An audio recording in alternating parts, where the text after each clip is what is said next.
IELTS এর course করেই হোস্টেলের দিকে ফিরে যাচ্ছি। হোস্টেলে ফিরতে না ফিরতে হোস্টেল সুপারের ডাকেল। ক্লান্তি ভর করেছিল শরীরে। তারপরও দেরি না করে ছুটে সুপারের অফিসে। অফিসে ঢুকেই বেশ কিছুক্ষণ দাঁড়িয়ে থাকতে হল। কখন যে দ্য গ্রেট সুপার মহোদয়া মিসেস নাজিয়া খানমের নজর আমার উপর পড়বে। প্রায় আধ ঘন্টা দাঁড়িয়ে থাকার পর উনার সদয় দৃষ্টি আমার উপর পড়ল। তানজিব তাহমিনা মীরা। ঠিক তো? জি জি ম্যাম। তানজিব তাহমিনা ঠিক আছে, কিন্তু মীরা নামটাকে রাখল? আমার দাদি। কেন? আমি জানি না। তোমরা তো মুসলিম। তাহলে? মুসলিম হলেও আমার দাদির কাছে মীরাবাই খুবই পছন্দের ছিলেন। আর আমাকেও নাকি উনার কাছে মীরাবাইয়ের মতো মনে হতো। তাই তিনি আমাকে মীরা বলেই ডাকতেন। এমনকি স্কুলে ভর্তি তিনিই করেছিলেন। তাই সার্টিফিকেট ও নামটা জুড়ে গেল। সুন্দর কাহিনী, সুন্দর নাম। তা তোমার কাজ কারবার কেন অসুন্দর? ম্যাম, হোস্টেলে প্রবেশ করার শেষ সময় কত? 6টা ম্যাম। তুমি কয়টায় প্রবেশ করছো? আমি হাতের ঘড়ির দিকে তাকিয়ে দেখলাম ইতোমধ্যে 7টা বেজে গেছে। এর আগে ও আমাকে 2বার ওয়ার্নিং দেয়া হয়েছিল। এটা নিয়ে 3বার। জানি না কি শাস্তি জুটবে কপালে। তোমার বাবাকে ফোন দিব? না ম্যাম, আমি দুঃখিত। আর হবে না এরকম। কিন্তু বাবাকে ফোন। কান ধর ফাজিল মেয়ে। নাজিয়া খানম চিৎকার করে উঠলেন। আমার বুকটা ছ্যাতো করে উঠল। তাড়াতাড়ি কান ধরলাম। আর চোখে চারদিকে দেখতে লাগলাম। ম্যামের অ্যাসিস্ট্যান্ট মকবুল স্যার মুখ চেপে চেপে হাসছেন। ফাজিল স্যার কোথাকার? চোখ দিয়ে তাকে ওয়ার্নিং দিলাম, কিন্তু পাত্তা দিল বলে মনে হয় না। ম্যাম আমাকে এভাবে দাঁড় করিয়ে রাখলেন প্রায় রাত 8টা পর্যন্ত।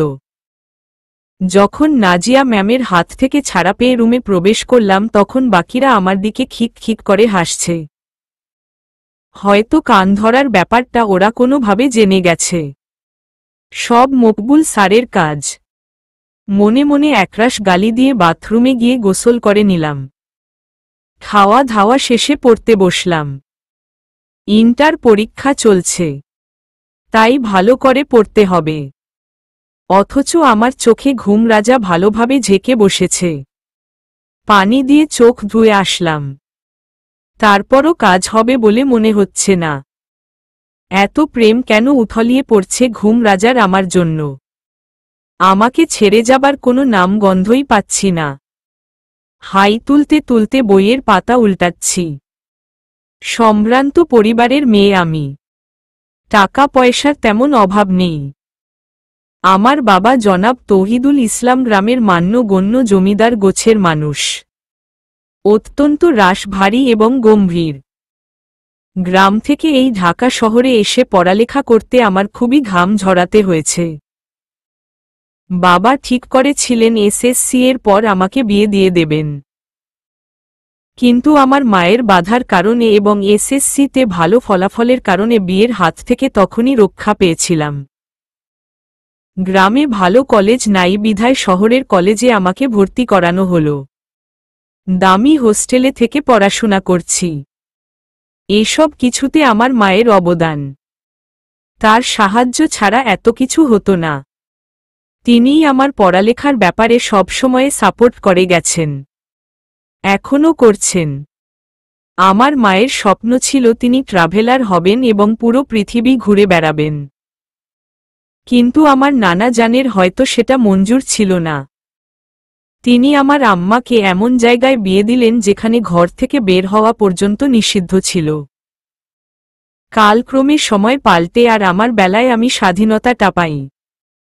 কিন্তু এখন ভয়ানক খবর হচ্ছে আব্বা আমার বিয়ে ঠিক করে রেখেছেন এবং ইন্টার শেষ হতেই আমার বিয়ে। কিন্তু এই মুহূর্তে আমি বিয়ে করতে নারাজ। গ্র্যাজুয়েশনটা কমপ্লিট করতে চাই, সাথে চারদিকে ঘুরতে চাই। আব্বাকে আমার মামারা অনেক বুঝিয়ে বললেন, কিন্তু লাভ হল না। তিনি তার জায়গা থেকে নড়চড় হলেন না। ঠিক সে সময় আমি এই স্কলারশিপের খবরটা পাই। আমার পড়ালেখা তেমন খারাপ ছিল না, তার উপর স্কলারশিপটাতে আর্থিক সুবিধা দিচ্ছিল পৃথিবীর সেরা অন্যান্য বিশ্ববিদ্যালয়ের একটি ম্যানিটোবা ইউনিভার্সিটি। আমার মাকে জানালাম। মা প্রথমে রাজি না হলেও পরে রাজি হলেন। আব্বুকে বলেও দেখলেন, কিন্তু আব্বু সরাসরি মানা করে দিলেন। কিছুটা মনক্ষুণ্ণ হলাম, কিন্তু গোপনে স্কলারশিপটার জন্য প্রস্তুতি নিতে লাগলাম, কারণ আমি এখনই বিয়ে করতে চাই না। IELTS এর কোর্স করতে লাগলাম, ভিসা বানাতে লাগলাম, মাঝে মাঝে কলেজ ফাঁকি বিভিন্ন কাগজপত্র জোগাড় করতে লাগলাম। আর আমাকে সাহায্য করছিল আমার মা। তিনি গোপনে আমার জন্য টাকা পাঠাতে লাগলেন। ভিসা তৈরির মতো ভেজাল কাজে মা ছোট মামাকে পাঠালেন। তিনি চারদিক আমায় নিয়ে দৌড়াদৌড়ি করে কাজ শেষ করলেন। তারপর বাড়ি ফিরে গেলেন। আব্বা আর আমি দুজনে অপেক্ষা করছি পরীক্ষা শেষ হওয়ার জন্য। আব্বা অপেক্ষা করছেন বিয়ে দেওয়ার জন্য, আর আমি অপেক্ষা করছি রেজাল্টের জন্য। রেজাল্ট বেরুতেই উড়াল দিব আমার স্বপ্নের দেশ কানাডাতে। রুটিন বাধা নিয়মে জীবন চলতে লাগল। ক্লাস শেষে বিকেলে IELTS এর কোর্স করছি। এই কোর্সের কারণে মাঝে মাঝে হোস্টেলে ফিরতে দেরি হচ্ছে। আবারও বকা খাচ্ছি। আবার এরই মাঝে আমি আমার স্বপ্নের জাল বুনছি। কিন্তু বাদ সাধলেন আমার আব্বা। শেষ পরীক্ষার দিন তিনি এসে গেলেন আমাকে নিয়ে যাওয়ার জন্য। টু শব্দও করতে পারিনি। চুপচাপ তল্পি তোলপা গুছিয়ে চলে এসেছি গ্রামের বাড়িতে। মাকে জানালাম সব কথা। আর আব্বা বিয়ের প্রস্তুতি নিচ্ছেন।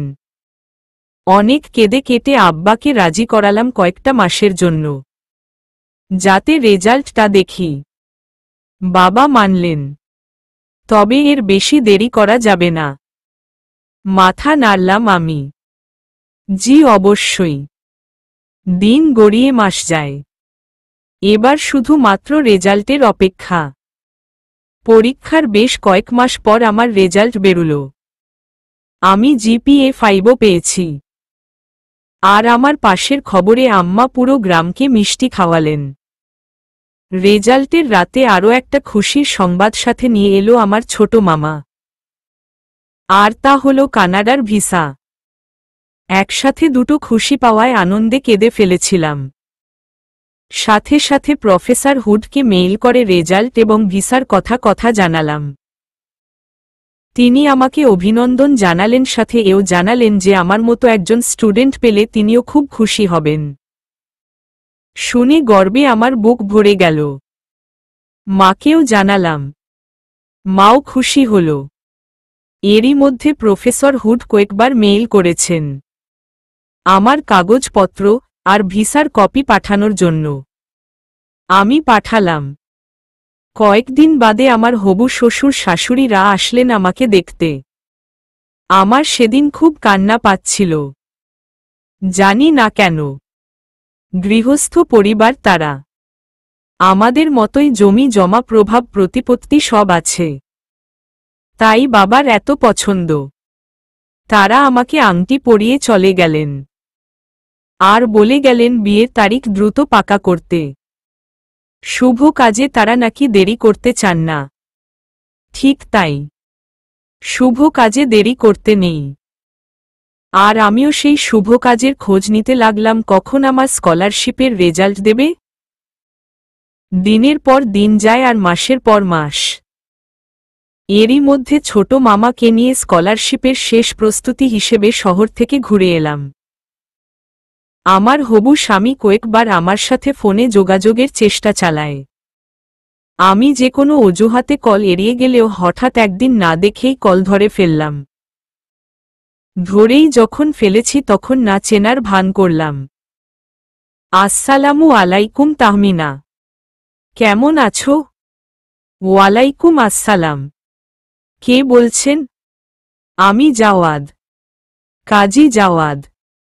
কোনো জাওয়াদ? তোমার হবু স্বামী। ওহ, চিনতে পেরেছ? জি। যাক বাঁচলাম। হুম। আমি কি জানতে পারি কি জন্য তুমি আমার ফোন ধরছ না? জি। আমার কিছু কাজ আছে। যদি সমস্যা না হয় ফোন রাখতে চাই। একটু দাঁড়াও তাহমিনা। আমি জানি এরপর চাইলেও তুমি আমার ফোন ধরবে না। তাই আমার কথা শোন। জি। তাহমিনা, আমি তোমাকে অনেক পছন্দ করি। সেই ছোটবেলা থেকে। তুমি কি আমাকে পছন্দ কর? মানে বিয়েতে কি তুমি রাজি? আমি নিশ্চুপ হয়ে দাঁড়িয়ে রইলাম। কি জবাব দিব বুঝতে পারছি না। কি হলো, কিছু বলছো না যে?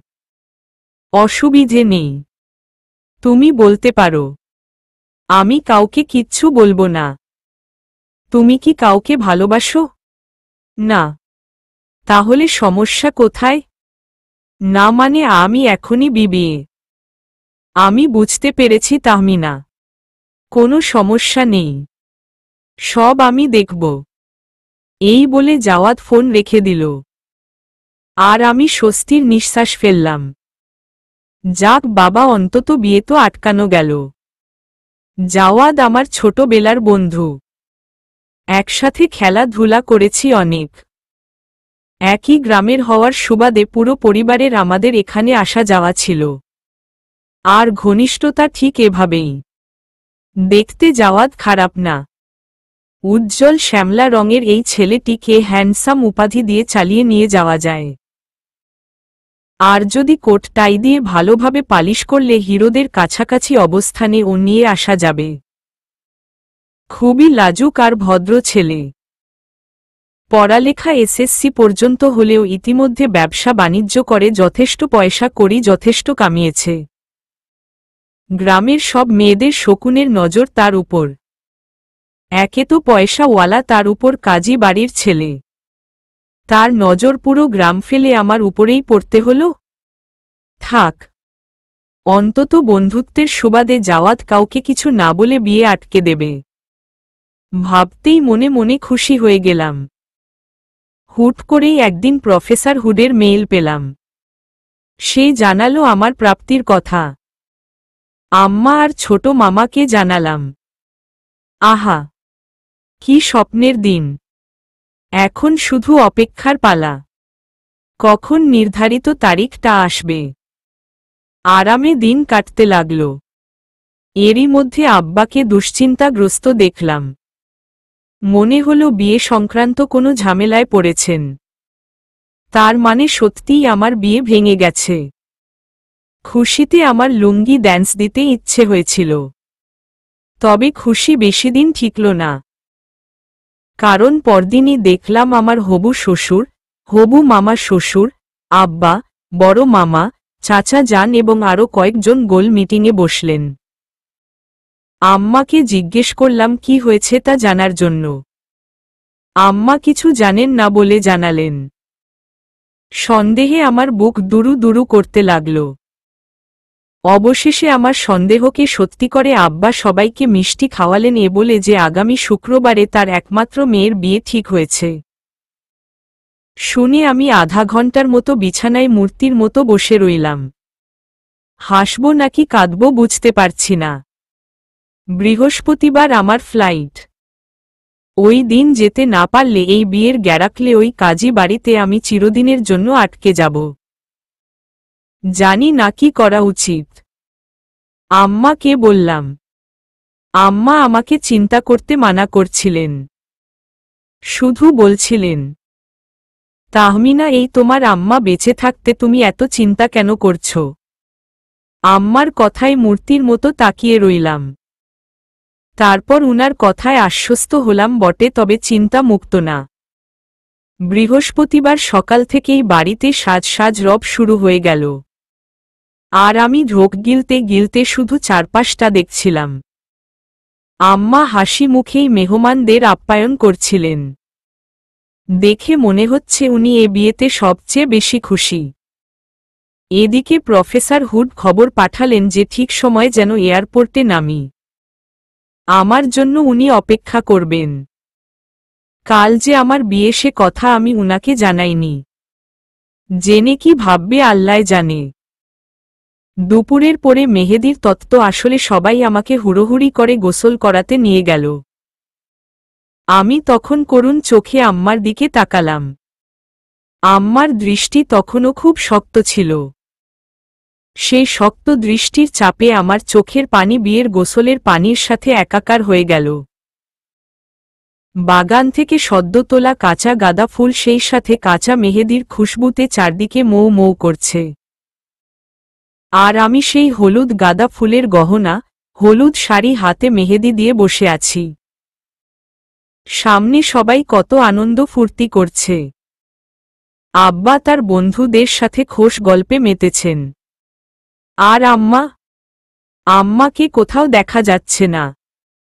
আমার এক জায়গায় পায়ের উপর পা দিয়ে বসে থাকতে থাকতে পা ব্যথা করছে। অনেকক্ষণ হচ্ছে বাথরুমে যাইনি। আম্মা যে কোথায় গেল? এ সময় ছোট মামা হুট করে কোত্থেকে দৌড়াতে দৌড়াতে এসে আমার কানে ফিসফিসিয়ে বলল, কিরে বাদরি, এখনো বাদর সেজে গেড়ে বসে আছিস যে? মনে হচ্ছে বিয়ে না করে উঠবিই না। চল চল। কোথায় ছোট মামা?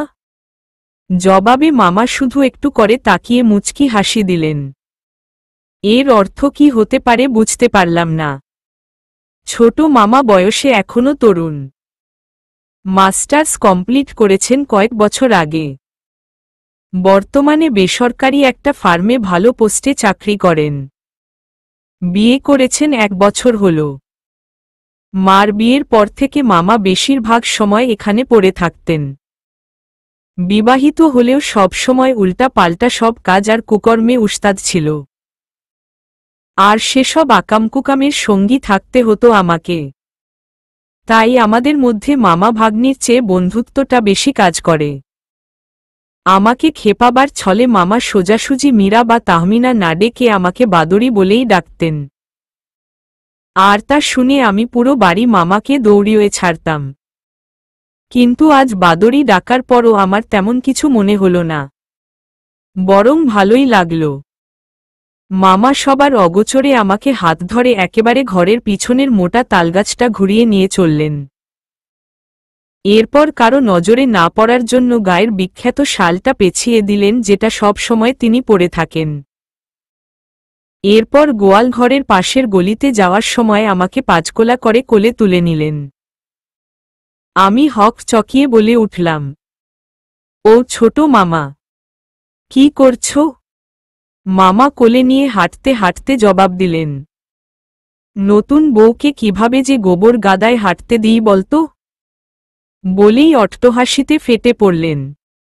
আমি ভেবে দেখলাম, তাই তো, কিন্তু তিনি নিয়ে যাচ্ছেন কোথায়? মামা আমাকে কোল থেকে নামালেন একবারে কামলাদের জন্য তৈরি আলাদা ঘরের সামনে। এদিকটায় মানুষজনের আনাগোনা একেবারেই নাই। কামলারা আসবে যখন ধান পাকবে তখন। কোল থেকে নামতেই মামা বলল, ভিতরে যা। আমি খানিকটা ইতস্তত করে ভিতরে ঢুকলাম। ঢুকতেই আমার চোখ ছানাবড়া। দেখলাম আম্মা বিশাল একটা ট্রলি ব্যাগের মধ্যে আমার প্রয়োজনীয় সব জিনিস ঢুকাচ্ছে। দেখে আমি বোকার মতো দাঁড়িয়ে রইলাম। আমার দিকে চোখ পড়তেই ধমকে বলে উঠলেন, এত হা করে তাকিয়ে দেখছিস কি? জলদি হাত লাগা, দেরি হয়ে যাচ্ছে। 7:30 বাজে। ধমক খেয়ে আমার হুঁশ ফিরে এলো। তাড়াতাড়ি মায়ের সাথে ব্যাগ গুছাতে লাগলাম। এরই মধ্যে ছোট মামা দ্রুত প্রবেশ করে বলতে লাগল, আপা দ্রুত কর, সবাই বাদরিকে খুঁজছে, তাই বাইরে গাড়ি দাঁড় করিয়ে এসেছি। দাঁড়া ভাই আর একটু, ওর কাপড়টা পাল্টে নিক। না না আপা, কাপড় পাল্টানোর সময় নেই। এই বলে ছোট মামা এক হাতে ট্রলি ব্যাগ অপর হাতে আমাকে টেনে নিয়ে যেতে লাগল। কিন্তু আবারও আম্মার ডাকে থমকে দাঁড়ালাম। ছোট মামা বিরক্তি স্বরে বলল, আবার কি হলো আপা? একটু দাঁড়া, আমার মেয়েটাকে একটু আদর করে নিই না, এরপর তো দেখা হবে না আর। এই বলে আমাকে জড়িয়ে ধরল। আমি এখনো জড় পুতুলের মতো দাঁড়িয়ে আছি। যা কিছু এখন ঘটছে তা আমাকে মূর্তি বানিয়ে দিয়েছে। যেন মনে হচ্ছে সবকিছু স্বপ্নের ঘোরে হচ্ছে। আম্মা আমার কপাল নাকগাল চুমুতে ভরিয়ে দিল। এসব দেখে মামা আবারও বলে উঠল, উফ ফাপা, এবার তো ছাড়ো।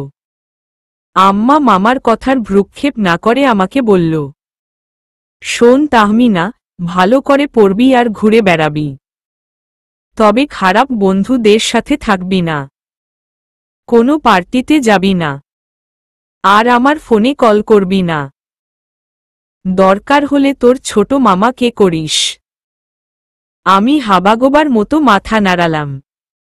আম্মা এবার হাত ছেড়ে দিল। সাথে সাথেই মামা আমাকে টেনে নিয়ে যেতে লাগল। কিন্তু আমার কিছুতেই যেতে ইচ্ছা করছে না।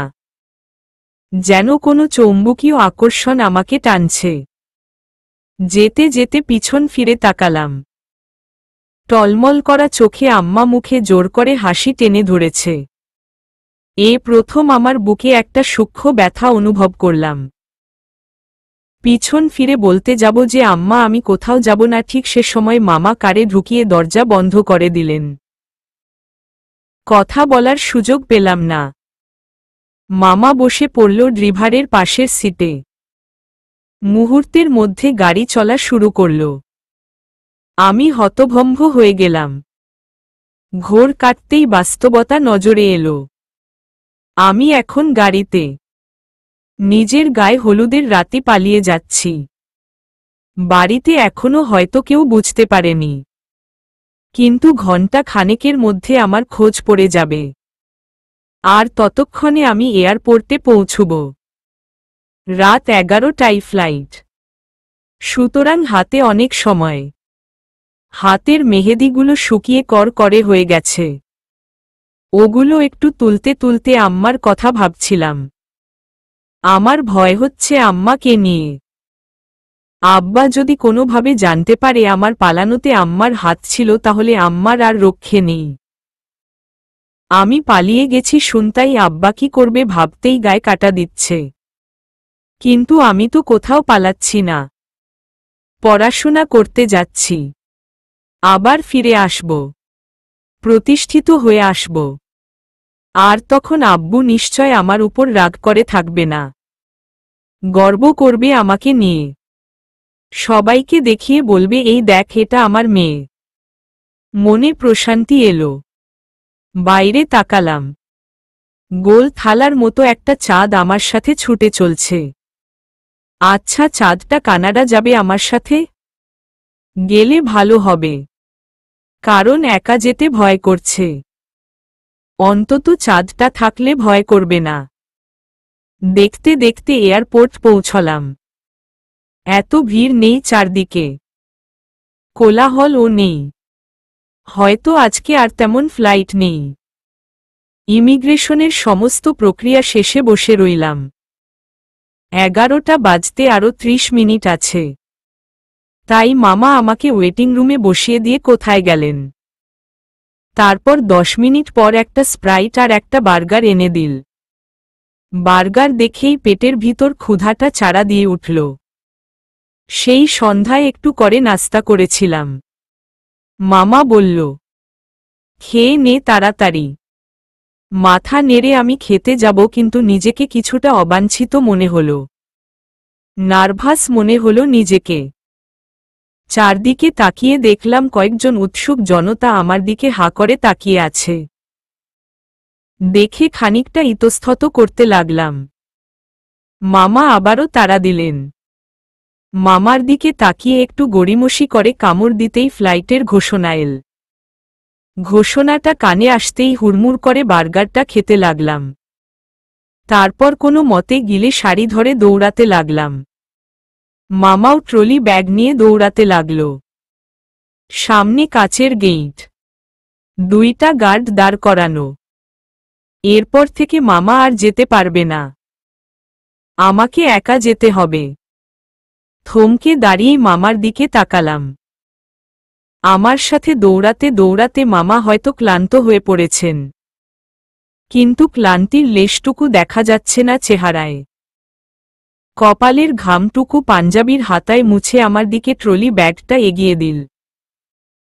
তারপর হাসি মুখেই বলল, যা বাদরি। ওহ না তাহমিনা, ভালো করে পড়িস, কিছু লাগলে ফোন করিস। হুম। আমি মাথা নাড়লাম। মুখের হাসিটার আড়ালে আমি কান্নারত দুটো চোখ দেখলাম। কিন্তু মামা খেকিয়ে উঠল, যা না, দেরি হয়ে যাচ্ছে। ধমক খেয়ে কিছুদূর গিয়েই আবার ফিরে আসলাম। উৎকণ্ঠিত হয়ে মামা জিজ্ঞেস করল, কি হলো? কিছু না বলে উবু হয়ে আমি মামাকে সালাম করলাম। মামাকে আমি কখনো সালাম করিনি, আজ খুব ইচ্ছা হলো সালাম করার। আমাকে সালাম করতে দেখে মামা চমকে উঠল। আরে আরে কি করছিস? কিছু না মামা, নিজেকে ধন্য করছি। মামা এবার হেসে দিলেন। কি বলি সেগুলো? যা তাড়াতাড়ি, দেরি হয়ে যাচ্ছে তোর। যাচ্ছি মামা, নিজের খেয়াল রাখিও। রাখব বাদরি, হেসে দিলাম আমি। আর এই হাসির পিছনে আমি চাপা কষ্ট অনুভব করলাম। আমার হৃদয়ের দুনিয়াটা ছেড়ে যাচ্ছিলাম। অজানা কোনো আকর্ষণে, অদৃশ্য কোনো মোহের টানে, সদূরে, নীরবে। স্পিকারে চমৎকার সুরেলা কণ্ঠে বেল্ট বাঁধার নির্দেশনা দিচ্ছে। আমি কতক্ষণ টানাটানি করে বেল্ট বাঁধতে পারলাম। তারপর সিটে মাথা এলিয়ে দিলাম। ফ্লাইটের মধ্যে প্রায় সব যাত্রী মাথা ঘুমের জন্য তৈরি হচ্ছে। সবাই যে যার যার কাজে ব্যস্ত। শুধুমাত্র একজোড়া চোখ আমার উপর নিবন্ধ। তাকিয়ে দেখলাম 6-7 বছর বয়সী একটা ফুটফুটে মেয়ে, মুখে কয়েকটা আঙ্গুল পুড়ে আমার দিকে তাকিয়ে আছে। পাশেই তার পিতা মাতা রয়েছে। আমি বুঝতে পারলাম তার অপলক দৃষ্টিতে আমাকে দেখার কারণটা কি। কারণটা হলো আমার পরনে গায়ে হলুদের শাড়ি, হাত ভর্তি মেহেদি, পুরো শরীরে গাঁদা ফুলের সাজ। প্লেনের মধ্যে কেউ এ ব্যাপারটা নিয়ে মাথা না খাটালেও বাচ্চা মেয়েটা এ ব্যাপারটিকে গুরুত্ব সহকারে নিয়েছে। কিছু একটা নিশ্চয় ভাবছে, কারণ মুখে আঙ্গুল পুড়ে দেয়ায় মুখের এক পাশ দিয়ে একটু একটু করে লালা গড়িয়ে পড়ছে। আমি ওই মেয়েটির দিকে তাকিয়ে একটু করে হাসলাম। কিন্তু আমার হাসির জবাবে মেয়েটা পাথুরে দৃষ্টিতে আগের মতোই আমার দিকে তাকিয়ে আছে। আমি আর কিছু না বলে শোয়ার চেষ্টা করলাম। আর তখনই মেয়েটি এক পা করে আমার দিকে এগিয়ে এলো। বাচ্চাদের ব্যাপারে আমি মোটামুটি আনাড়ি। তারপরও ওই মেয়েটিকে এগিয়ে আসতে দেখে আমি খানিকটা ইতস্তত করে নাম জিজ্ঞেস করলাম। নাম কি বাবু তোমার? মেয়েটি এবারও জবাব দিল না, শুধু ভ্রু কুঁচকে আঙ্গুলগুলো বের করল। তারপর ধীরে ধীরে এগিয়ে আমার হাত স্পর্শ করতে লাগল। আমি হাঁ করে মেয়েটির তাকালাম। দেখছিলাম মেয়েটির কাণ্ডকারখানা। এরপর মেয়েটি আমার হাতের গাঁদা ফুলের বালার দিকে হাত বাড়াল। গাঁদা ফুলগুলো স্পর্শ করতে করতে আমার দিকে তাকাল। সে দেখতে চাইছিল আমি কিছু বলি কিনা। আমিও কিছু না বলে চুপচাপ দেখছিলাম। এবার আমাকে কিছু না বলতে দেখে মেয়েটি গাঁদা ফুলটা টানতে লাগল, তাও আমার দিকে এক দৃষ্টিতে তাকিয়ে। তারপর একটানে ছিঁড়ে নিয়ে ভৌ দৌড় দিল নিজের পিতা মাতার কাছে। হতচকিত হয়ে তাকালাম মেয়েটির দিকে। আরে আরে, এতক্ষণে এক টুকরো হাসি ফুটে উঠেছে মেয়েটার চেহারায়। হাসিটা দেখে আর কিছু বললাম না তাকে। থাক, কি দরকার, একটা ফুলই তো। যথেষ্ট সাহসী মেয়ে সে। চোখ বন্ধ করে ঘুমের অতল গহ্বরে তলিয়ে গেলাম। মাঝখানে বিমানবালা কয়েকবার ডেকেছিল খাওয়ার জন্য, কিন্তু সাড়া দিইনি। হালকা একটা ঝাঁকুনিতে আমার ঘুম ভেঙে গেল। মনে হচ্ছে বেশিক্ষণ হয়নি ঘুমিয়েছিলাম। তাই আবারও চেষ্টা করলাম ঘুমাতে। পারলাম না। স্পিকারে আবারও সেই সুরেলা কণ্ঠ ভেসে এলো, আমরা দুবাই পৌঁছে গেছি। এরপর এখান থেকে সোজা কানাডা। আরও বেশ কিছু সময়। এয়ার হোস্টেস নাস্তা দিয়ে গেল।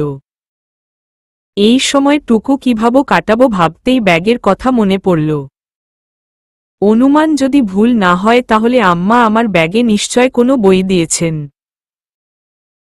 কারণ এর আগেও বাড়ি থেকে ঢাকা আসার পথটুকুতে সময় কাটানোর জন্য বই দিতেন। আমার অনুমান মিথ্যা না, আম্মা বই দিয়েছেন। তারই প্রিয় কয়েকটা বই। আমি তারানাথ তান্ত্রিকটা নিলাম। চমৎকার একটা বই। পড়তে পড়তে সময় কোনো দিকে গেল বুঝতেই পারলাম না। একটা ঝাঁকুনি দিয়ে প্লেনটা মাটি স্পর্শ করল। হাতের ঘড়িটার দিকে তাকালাম, তারপর চারদিকে তাকালাম। লম্বা একটা জার্নি ছিল। সবাই ধীরে ধীরে বেরিয়ে যাচ্ছে। তাই আমিও আড়মোড় ভেঙে আমার ব্যাগটা নিয়ে ধীরে ধীরে বেরিয়ে এলাম। বিমান থেকে পাটা কানাডার মাটিতে রাখতেই শরীরে কেমন যেন একটা শিহরণ বয়ে গেল। হালকা বিশুদ্ধ বাতাস আমার ভিতরটাকে ছেদ করে ছুঁয়ে গেল। আমি বুক ভরে একটা নিঃশ্বাস নিলাম, আর মনে মনে বললাম, আমি এসে গেছি নায়াগ্রা ফলসের দেশে।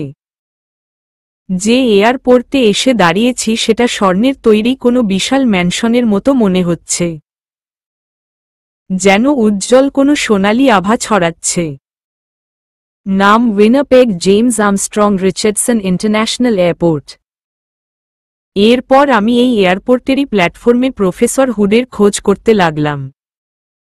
উনারই আসার কথা আমার জন্য।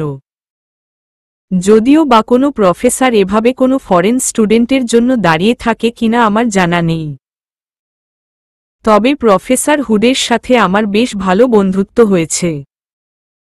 ঢাকায় হোস্টেলে থাকা কালীন উনিই আমাকে উনার ভার্সিটির স্কলারশিপে আবেদন করার জন্য বলেছিলেন, এবং এত সহজে স্কলারশিপ পাওয়াটা শুধুমাত্র উনার কারণে হয়েছে, এবং উনার হাত ধরেই এত দূর যাত্রা। তাই এখানে আসার ক্রেডিটটাও অনেকাংশে উনার।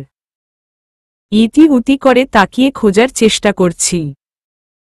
প্ল্যাটফর্মে অনেকেই প্ল্যাকার্ড হাতে দাঁড়িয়ে আছে কারো না কারো আশায়।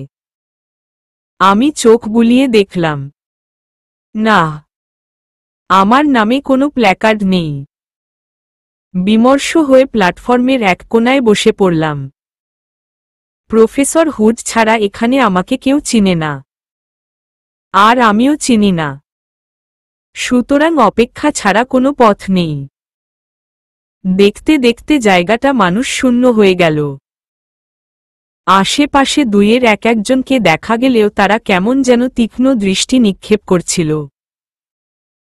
উপায়ন্তর না দেখে ট্রলি ব্যাগ হাতে উঠে দাঁড়ালাম। এরপর বেরিয়ে এলাম। বাইরে এখনো অন্ধকার। সেই আবছা অন্ধকারে সারি সারি ক্যাব দেখা যাচ্ছে, কিন্তু একটাতেও মানুষ নেই। হতাশা ঘিরে ধরছিল আমাকে। মানুষজন না দেখে আমি হাইওয়ের দিকে হাঁটতে লাগলাম। মাঝে মাঝে একটা দুটা ক্যাব ছুটে চলছিল। আমি থামার জন্য ইশারা করছিলাম কিন্তু থামছিল না। এরই মধ্যে সামনে থেকে কাউকে এগিয়ে আসতে দেখলাম। তার কাছে সাহায্য পাওয়ার আশায় যেতে গিয়েও থমকে দাঁড়ালাম। আমার বিবেক বাধা দিল না যেতে। আমার ষষ্ঠ ইন্দ্রিয় বলছিল কিছু একটা ঘটতে যাচ্ছে। মনে হচ্ছে এয়ারপোর্ট থেকে বেরিয়ে ভালো করিনি।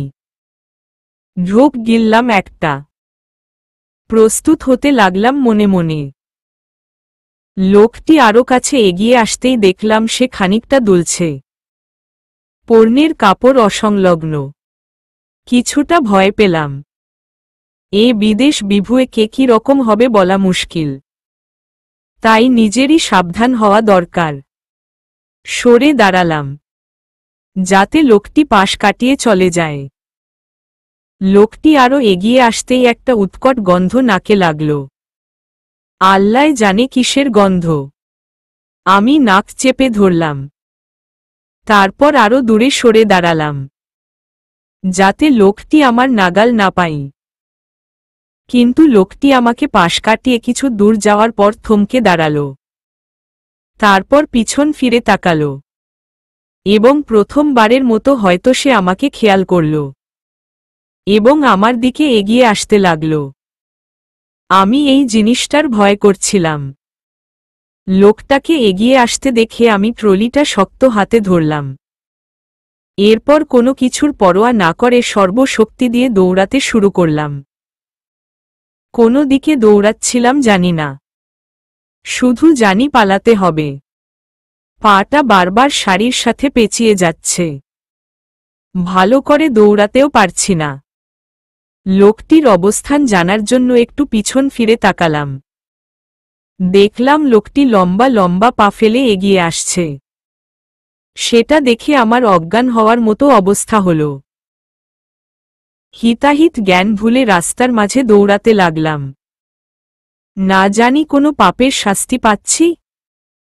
হয়তো বাড়ি থেকে পালিয়ে এসেছি, সেজন্যই এত শাস্তি দিচ্ছে আল্লাহ। মনে মনে ডুকরে কেঁদে উঠলাম। প্রার্থনা করতে লাগলাম এই অবস্থা থেকে মুক্তি পাওয়ার জন্য। দৌড়াতে দৌড়াতে শুধু এই কথা ভাবছিলাম।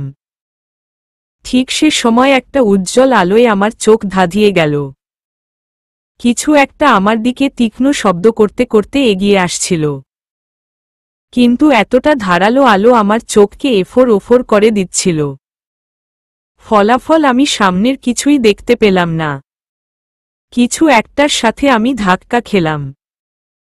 এ চরম বিপদে আমার একমাত্র সঙ্গী ট্রলি ব্যাগটা আগেই হাত ছুটে কোথায় যেন দৌড়ে পালালো। আর আমি শাড়ির একপাশের আঁচলের সাথে প্যাচ খেয়ে পা মুচকে পড়ে গেলাম। ধারালো রাস্তায় মোচকা খেয়ে পা আর হাতের তালু ছিলে গেল। যন্ত্রণায় চিৎকার দিয়ে উঠলাম। বুঝতে পারছি না কি হচ্ছে। ছিলে যাওয়া হাতের বাহুতে ভর দিয়ে কোনো রকম উঠে বসলাম। ভাগ্যিস মরে যাইনি। বসা থেকে হাতের ছিলে যাওয়া অংশটুকু দেখছিলাম। তখন একটা ছায়া আমার মুখের উপর পড়ল। আমি ধীরে ধীরে মুখ তুলে উপরে তাকালাম। চেহারা স্পষ্ট দেখা যাচ্ছে না, তবে সেই উজ্জ্বল আলোর মাঝে বাধা হিসেবে কেউ একজন দাঁড়িয়ে আছে।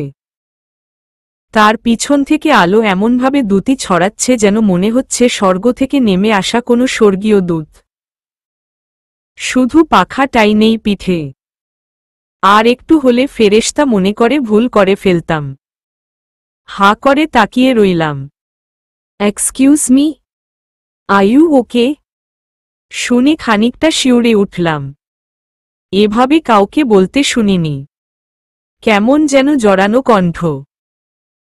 বেখেয়ালে ছিলে যাওয়া হাতটা মাটিতে রাখতেই তীক্ষ্ণ জ্বলুনিতে মনে পড়ে গেল আমি কোথায় আছি। ঘোর কেটে গেল।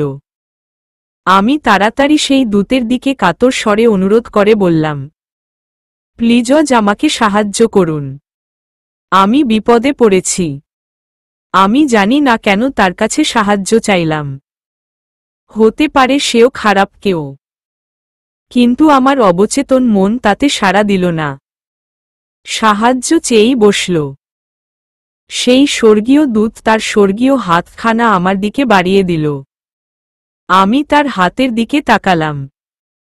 একটা রূপার মতো উজ্জ্বল স্টিলের চ্যাপ্টা বেল্ট হাতের সাথে জড়িয়ে আছে।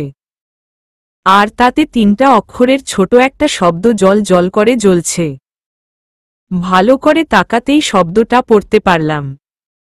আর সেটা হলো লিও। আমি লিও শব্দটির দিকে একদৃষ্টিতে তাকিয়ে আছি। আর ওদিকে স্বর্গীয় দূত আমাকে এক নাগারে ডেকে যাচ্ছে।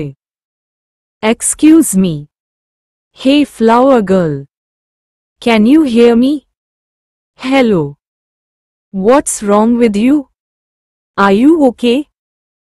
শেষে জনাব স্বর্গীয় দূত আমার কোনো জবাব না পেয়ে হাঁটুতে ভর দিয়ে খানিকটা নিচু হলেন। তারপর চোখের সামনে চুটকি বাজাতেই আমার হুঁশ ফিরে আসল। কিছু না ভেবেই তার দিকে তাকিয়ে বললাম, একটা লোক আমার পিছু পিছু আসছে। হোয়াট? বলছি একটা লোক আমার পিছু পিছু আসছে। What? What are you saying? What kind of language this? এবার আমি সম্পূর্ণভাবে জাগ্রত হলাম। নিজের দুনিয়ায় ফিরে আসলাম। আমি যে এখন বাংলাদেশে না, কেউ যে আমার ভাষা বুঝবে না তাও বুঝলাম। তাই ওই স্বর্গীয় দূতকে ইংরেজিতে বললাম, নাথিং। আমি এখানকার স্থানীয় ভাষা জানি না। যা জানি তা হচ্ছে ইংরেজি, তাও ভাষা ভাষা। মনে হচ্ছে এই ভাঙা ভাঙা ভাষাটাই চালাতে হবে। অনেকক্ষণ ধরে মাটিতে বসে আছি, তাই হাত ভর দিয়ে উঠার চেষ্টা করতেই স্বর্গীয় দূত আবারও তার স্বর্গীয় হাতখানা আমার দিকে বাড়িয়ে দিল। আমি দ্বিধাগ্রস্ত হয়ে পড়লাম। বাংলাদেশ হলে আমি হাত না ধরলে ও কিছু মনে করত না, কারণ কোনো অপরিচিত পুরুষ চাইলেই কোনো মেয়ের হাত ধরতে পারে না। কিন্তু এখন কি হবে? বিদেশ বিভুয়ে যদি না ধরলে এটা অসৌজন্যতা হয়। খানিকটা ইতস্তত করছিলাম হাত দিব কি দিব না। আমি জানি না স্বর্গীয় দূত এত কি ভাবছে। আমি হাত দিতে ইতস্তত করছি দেখে চট করে আমার হাতটা ধরে এক ঝটকা টানে আমাকে টেনে তুলল। চমকে উঠলাম আমি। সেই সাথে হালকা মুচকে যাওয়া পায়ে ব্যথাও পেলাম। তবুও সেই দূতকে ব্যথা না দেখানোর জন্য একটু হাসলাম। তারপর পিছনে তাকালাম দেখার জন্য যে ওই লোকটা আর পিছু আসছে কিনা। না, ওই লোকটা কে আর দেখা যাচ্ছে না। মনে হয় পালিয়েছে। যাক, ভালোই হলো। সামনে ফিরতেই সেই দূত বলল, বল, আমি তোমাকে কি সাহায্য করতে পারি? আমি খানিকটা ইতস্তত বোধ করলাম। আমি চাইছিলাম যে কোনোভাবেই প্রফেসর হুডের সাথে দেখা করতে। অ্যাড্রেসটাও আমার কাছে আছে। কিন্তু একে বিশ্বাস করা কি ঠিক হবে? কিছুক্ষণ ভেবে বললাম, আমি প্রফেসর হুডের সাথে দেখা করতে চাই। অ্যাড্রেস? অ্যাড্রেসটা? আমি এদিক ওদিক তাকাতে লাগালাম, কারণ অ্যাড্রেসটা আমার ব্যাগের মধ্যে, আর আমাকে ফেলে ব্যাগটা যেন কোথাও লুকিয়েছে। খুঁড়িয়ে খুঁড়িয়ে রাস্তার পাশ থেকে ব্যাগটাকে উদ্ধার করলাম। সেই ঝোপের আড়ালেই লুকিয়েছিল। তারপর ওখান থেকে ঠিকানাটা বের করে দিলাম। ঠিকানা দেখে সে কি ভাবল আমি জানি না, তবে সে আমাকে বলল, তোমার কি আমার সাথে যেতে কোনো সমস্যা আছে? কোনো কিছু মনে না করলে এই ঠিকানায় আমি তোমাকে নিয়ে যেতে চাই। এখন কোনো ক্যাবও পাবে বলে মনে হয় না। ঠিক আছে। এই মুহূর্তে আমার আর কোনো পথ খোলা ছিল না। তাই যাকে আমি স্বর্গের দূত ভেবেছি তার সাথেই আল্লাহর নাম করে উঠে পড়েলাম। সিট বেল্ট বেঁধেই আর্স্ট হয়ে বসে আছি। এমনকি ভালো করে তার চেহারার দিকে তাকায়নি পর্যন্ত। শুধু বারবার বাইরে তাকাচ্ছি। হয়তো সে আমার আড়ষ্টতা লক্ষ্য করেছিল, তাই নিজ থেকেই বলতে লাগল, হেই, আমার নাম উইলিয়াম এডওয়ার্ড। তুমি অবশ্য লিও বলতে পার, ওটা আমার নিক নেম। আর তোমাকে ফরেনার মনে হচ্ছে। কোথা থেকে এসেছ? তোমার নাম কি? টানা টানা কণ্ঠে শুদ্ধ ইংরেজিতে লিও নামের ছেলেটি আমাকে জিজ্ঞেস করল। আমি জবাব দিলাম সামনের দিকে তাকিয়ে, বাংলাদেশ, তানজিব তাহমিনা। হোয়াট ও টেনজি? কি বললে নাম? তানজিব তাহমিনা। টেনিজিব তামিনা? নো, তানজিব। ওয়েট, তোমার কি কোনো নিকনেম নেই? আছে। কি? মীরা। মিইরা। নো মীরা। মিইরা? No no Mira. Oh okay মিইরা। Nice name. আমি হাল ছেড়ে দিলাম। ওকে আর শুধরে দিলাম না। থাক। সাহায্যের বদলে এতটুকুই সহ্য করতেই পারি। এরপর আবারও পিন পতন নীরবতা। আমি আবারও বাইরের দিকে দৃষ্টিপাত করলাম। উইনিপেগের রাতের দৃশ্যটা মণিমুগ্ধকর বলে মনে হচ্ছে। সুযোগ পেলে রাত দেখতে বেরোব উইনিপেগের হাইওয়েতে। আচ্ছা, ওদের রাস্তাগুলো কি আমার দেশের রাস্তার মতোই? নিশ্চয় না হবে। ভাবছিলাম অনেক কিছুই। লিও নিঃশব্দটাকে ভেঙে দিয়ে বলল, হেই মিইরা, একটা গান শুনবে? আমার খুবই প্রিয়। তোমার ইচ্ছা। You are light, you are the night. You are the colour of my blood. You are the cure, you are the pain. You are the only thing I wanna touch. You are the fear, I don't care. 'Cause I've never been so high. Follow me to the dark. Let me take you past our satellite. You can see the world you brought to life. To life. So love me like you do. Love, love, love me like you do. Touch me like you do. touch me লিখিও ডো। What are you waiting for? লিও গান ছেড়ে দিল। English গান কয়েকবার শুনেছি, কিন্তু কখনো ঠিকমতো উচ্চারণ করতে পারিনি। ইংরেজিতে ফুটবল আমি, তাই টানা ইংলিশে কি গাইছে বুঝতেই পারিনি। শুধু একটা লাইন মাঝখানে কোনোভাবে বুঝতে পারি, সেটা হচ্ছে love me like you do. কিন্তু লিও গানটার সাথে মুখ নেড়ে নেড়ে গাইছে, যেন খুব উপভোগ করছে। চোখ সরিয়ে বাইরে দৃষ্টি দিলাম। দেখতে দেখতেই একটা দোতলা বাড়ির সম্মুখে উপস্থিত হলাম। ভালো করে বোঝা যাচ্ছে না, তবে বাল্বের আলোতে যথেষ্ট আধুনিক বলে মনে হচ্ছে। ছোট একটা গেইট, চারদিকে শুনশান অবস্থায়। ঝি ঝি করে ঝিঝি পোকার একটানে তার স্বরে চিৎকার শোনা যাচ্ছে। আমি লিওর দিকে তাকালাম। সে হাতে ইশারা করল নামতে। গেইটের পাশে নেমেই দেখলাম ছোটখাট এক নেম প্লেট, গোটা গোটা ইংরেজি অক্ষরে লেখা, প্রফেসর রবার্ট হুড। তাহলে এটা রবার্ট হুডের বাড়ি। এটাই তো আমি খুঁজছিলাম। মনে মনে একটু শান্তি পেলাম। এরই মধ্যে লিও ট্রলি ব্যাগটা নিয়ে আমার পাশে দাঁড়াল।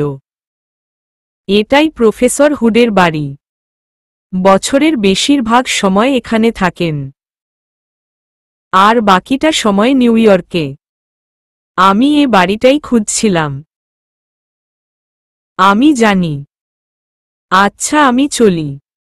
তোমার সাথে দেখা হয়ে ভালো লাগলো। ধন্যবাদ। আশা করি খুব দ্রুত আবারও আমাদের দেখা হবে। হুম। লিও অস্পষ্ট স্বরে হাসল। ওর হাসিটা দেখার খুব ইচ্ছা হলো আমার। জানি না আর দেখা হবে কিনা। যদি দেখা হয় তাহলে চিনব কিনা সন্দেহ। ওর জল জল চোখ দুটো ছাড়া বাকি কিছু আমার চোখে পড়েনি। হাত নেড়ে বিদায় জানালাম। খুব দ্রুত সে তার গাড়ি সহ অন্ধকারে বিলীন হয়ে গেল। বুক ছিঁড়ে একটা দীর্ঘ শ্বাস বেরিয়ে এল। ট্রলি ব্যাগটা হাতে আবারও নেম প্লেটটার দিকে তাকালাম। তারপর গেইটের ভিতরেই প্রবেশ করলাম। রবার্ট হুড এ বাড়িতে স্ত্রী সহ থাকেন। 2 ছেলে মেয়ে আছে, কিন্তু তারা আলাদা হয়ে গিয়েছে অনেক আগে। বুড়ো বুড়ি তাই এখন একা। প্রফেসর হুড আমাকে দেখে খানিকটা চিন্তিত বোধ করলেন বলে আমার মনে হল। আমাকে বারবার জিজ্ঞেস করলেন আমি কি একা এসেছি। উত্তরে জানালাম লিওর কথা। সেই আমাকে এখানে নিয়ে এসেছে। লিওর কথা বলাতে খানিকটা হতভম্ব হলেন, কিন্তু কিছু বললেন না। তবে সাদা চুলওয়ালা মিসেস হুড আমাকে দেখে খুব খুশি হলেন। তিনি আমার গোসলের ব্যবস্থা করে খাবার গরম করতে লাগলেন। আমি অভিভূত হয়েছিলাম আতিথেয়তায়। বাংলাদেশে মধ্যরাতে হুট করে মেহমান এলে সবাই যার পর্নাই বিরক্ত হয়, কিন্তু এদের চোখে বিরক্তির চাপটুকুও নেই। খাওয়া শেষে রুম তৈরি না থাকায় আমার বিছানা ফ্লোরে করা হল। আমার জন্য সেটা অসুবিধা ছিল না। স্বাচ্ছন্দ্যে শুয়েছিলাম আমি, আর পরদিনের জন্য মানসিকভাবে প্রস্তুতি নিচ্ছিলাম। প্রফেসর হুডো সে কথা বলে গিয়েছেন। বিছানায় মাথা রাখতেই রাজ্যের ঘুম চোখে নেমে এল। এত সহজে একটা অপরিচিত জায়গায় কেমনে ঘুম চলে, আসল ঘুমাতে ঘুমাতে সেটাই ভাবলাম অনেকক্ষণ। আমার যখন ঘুম ভাঙল তখন উইনিপেগ শহরে তখন সূর্যের মিষ্টি আলো ছড়িয়ে পড়েছে। রোদের নরম আলো চারদিকে সুন্দরভাবে ছড়িয়ে ছিটিয়ে আছে। তার কিছুটা জানালা গলে আমার মুখের উপর পড়েছিল। ফ্লোর থেকে উঠে বসলাম। বাইরে থেকে টুংঠাং মিষ্টি শব্দ ভেসে আসছে। আমি ধীরে ধীরে বাইরে বেরিয়ে এলাম। প্রফেসর হুডের বাড়ির পাশেই একই আকৃতির আরেকটি বাড়ি, মাঝে খানে কাঠের সীমানা, আর টুংটাং শব্দটা ওই দিক থেকেই আসছে। কৌতূহল নিয়ে কাঠের সীমানার কাছে আসলাম। উঠানে দুজন ফুটফুটে বাদামি চুলের ছেলে মেয়ে সাইকেল চালাচ্ছে। তাদের সাইকেল বেলের শব্দই এতক্ষণ কানে আসছিল। টুং থাং টুংটাং। মনে মনে হাসলাম। আমিও অনেক সাইকেল চালিয়েছিলাম ছোটবেলায়। বাচ্চা দুটির হাসির কলকল ধ্বনিতে চারদিক মুখরিত হয়ে উঠেছে। পাশেই ছোট্ট ঝোপগুলোতে হলুদ রঙের ছোট ছোট ফুল ফুটে আছে। সেখানে নানান রঙের প্রজাপতি উড়ে বেড়াচ্ছে। ছবির মতো একটা দৃশ্য, যেন ভ্যান গগের আঁকা কোনো ছবি। মোহনীয় করে রাখে মুহূর্তগুলোকে। আমি হাঁ করে তাকিয়েছিলাম অনেকক্ষণ। হুঁশ ফিরল মিসেস হুডের ডাকে। খাওয়ার জন্য তিনি আমাকে ডাকছিলেন। প্রফেসর হুড আগেই তার ভার্সিটিতে চলে গিয়েছেন। উনার ক্লাস ছিল। ক্লাস সেরে এসেই আমাকে নিয়ে যাবেন কিছু ফর্মালিটি পূরণ করতে। বাড়ির কিছু দূরেই ম্যানিটোবা ইউনিভার্সিটিটা, তাই আসা যাওয়া তেমন সমস্যা না। ঘণ্টা খানেকের মধ্যে প্রফেসর হুড এসে গেলেন। রাতে হয়তো চেহারা ভালো করে দেখিনি। ডোরা কাটা শার্ট পরায় বৃদ্ধকে অনেকটা দেবতা জিউসের মতোই মনে হচ্ছে। ফর্সা শরীরে খানিকটা লাল আভা ছড়িয়ে আছে। তিনি খেতে খেতে আমাকে বাংলাদেশ সম্পর্কে জিজ্ঞেস করলেন। তাহমিনা, তোমার পিতামাতা ভালো আছে তো? জি প্রফেসর, ওরা ভালো আছে। আমি তোমার জন্য এয়ারপোর্টে যেতে পারিনি, সেই জন্য আমি দুঃখিত। ইটস ওকে প্রফেসর, আজ তোমাকে নিয়ে যাব ভার্সিটিতে। দেখবে সেখানে এক ঝাঁক বন্ধু পেয়ে তোমার খুব ভালো লাগবে। তখন তুমি বাড়ির কথা ভুলেই যাবে। আচ্ছা। আর তোমার জন্য হোস্টেলে একটা রুমের জন্য আবেদন করা হয়েছে। 2-এর একদিনের ভিতরেই সেটা পেয়ে যাবে। ততদিন তুমি আমার এখানে থাকতে পারো। ধন্যবাদ প্রফেসর। বাড়িতে ফোন করেছ? না, করিনি। কি বলছো? এখনো করনি? না মানে আজকে করব। প্রফেসরের সাথে রাস্তায় বেরিয়েছি। কিছুক্ষণ পরেই ম্যাকডারমোট এভে উঠেছি। একবারে সোজা রোড, কোথাও একটু বাঁকা নেই। সব কিছু কেমন ঝকঝকে তকতকে। রোডের দুপাশে সোনালি পাতার গাছের ফাঁকে ফাঁকে সূর্যটা উকি দিচ্ছে। ম্যাপল গাছের সারি সারি লাইন দেখে কানাডাবাসীর ম্যাপল প্রিয়তার কথা আন্দাজ করা যায়। আমি সাদা কালোর উপর লং সুতির টপস পরেছি, সাথে নেভি ব্লু রঙের পাজামা। চুলগুলো পনি টেইল করে বেঁধে নিয়েছি। একটা সাদা স্কার্ফ মাথায় দিয়ে গলার সাথে এক প্যাচ দিয়ে বুকের উপর ফেলে রেখেছি। পিঠের ব্যাকপ্যাকে প্রয়োজনীয় কিছু জিনিস। মোট কথায় পুরোটা প্রস্তুত আমি। যেতে যেতে প্রফেসরের সাথে অনেক কিছু নিয়েই কথা হচ্ছিল। তিনি সবকিছুই আমাকে চিনিয়ে দিচ্ছেন। আমি সব মনোযোগ দিয়ে শুনছিলাম। ভার্সিটির কাছাকাছি পৌঁছে গেছি সেটা আশপাশ দেখেই বুঝেছিলাম, কারণ আশেপাশেই এক ঝাঁক তরুণ তরুণীরা এগিয়ে যাচ্ছিল। তাদের পোশাক পরিচ্ছদে নিঃসন্দেহে বলে দিচ্ছিল এরা স্টুডেন্ট। তবে একটু নার্ভাস হয়ে গেলাম, কারণ সবার মাঝে দুইয়ের এক তরুণী এমন ছিল যারা শর্ট স্কার্ট বা হাঁটুর উপরের ছোট্ট প্যান্ট দেখে তাদের কোনো সমস্যা হচ্ছে না, কিন্তু সেটা আমার জন্য দৃষ্টিকটু ছিল।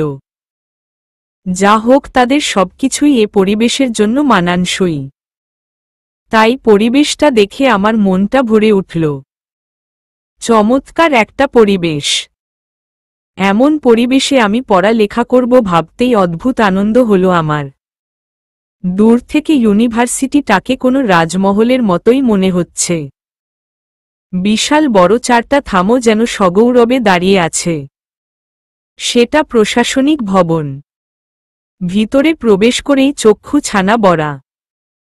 আমি আসলেই ভাবিনি এত বড় একটা ক্যাম্পাসে আমি পড়ালেখা করব। হাঁ করে তাকিয়েছিলাম শুধু।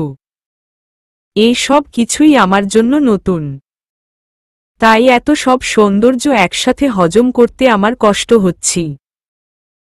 ফর্মালিটি সব পূরণ করার পর প্রফেসর হুডের সহায়তায় ক্লাস রুটিন এবং প্রয়োজনীয় বই এবং নোট সংগ্রহ করলাম। এরপর প্রফেসর হুড ওরিয়েন্টেশন ক্লাসে যেতে বললেন। উনাকে সায় জানিয়ে কিছু দূর আসতেই আমার মনে হলো ওরিয়েন্টেশন ক্লাস কোথায় হবে সেটাই তো আমি জানি না। কিন্তু প্রফেসর হুডকে আবারও বিরক্ত করতে ইচ্ছে হচ্ছে না। এমনিতেই তিনি আমার জন্য অনেক করেছেন, তাই নিজে থেকে খোঁজার চেষ্টা করতে লাগলাম। ক্যাম্পাসের মাথা ও মাথা হাঁটছিলাম, কিন্তু বুঝতে পারছিলাম না ওরিয়েন্টেশন কোথায় হচ্ছে। শেষে বাধ্য হয়ে সাহায্য নিতেই হলো। একজন হাস্যোজ্জ্বল তরুণীরা কাছে জিজ্ঞেস করতেই সে আমাকে সযত্নে ক্লাসটা চিনিয়ে দিল। আমি কৃতজ্ঞ হলাম এদের বন্ধুভাবাপন্ন মনোভাব দেখে। ওরিয়েন্টেশন ক্লাস খুব চমৎকার গেল। আমি ক্লাস আর ক্যাম্পাস সম্পর্কে খুঁটিনাটি সব জানতে পারলাম। এছাড়া বিভাগীয় টিচারের পরিচয় জানলাম। একটা মেয়ের সাথেও পরিচয় হল। সে নর্থ ডাকোটা থেকে এসেছে। নাম অ্যাডালিন। আমাদের বয়স একই, তবে ও কিছুটা লম্বা আমার চাইতেও। হতে পারে পরবর্তীতে আমরা ভালো বন্ধুও হতে পারি। চলবে।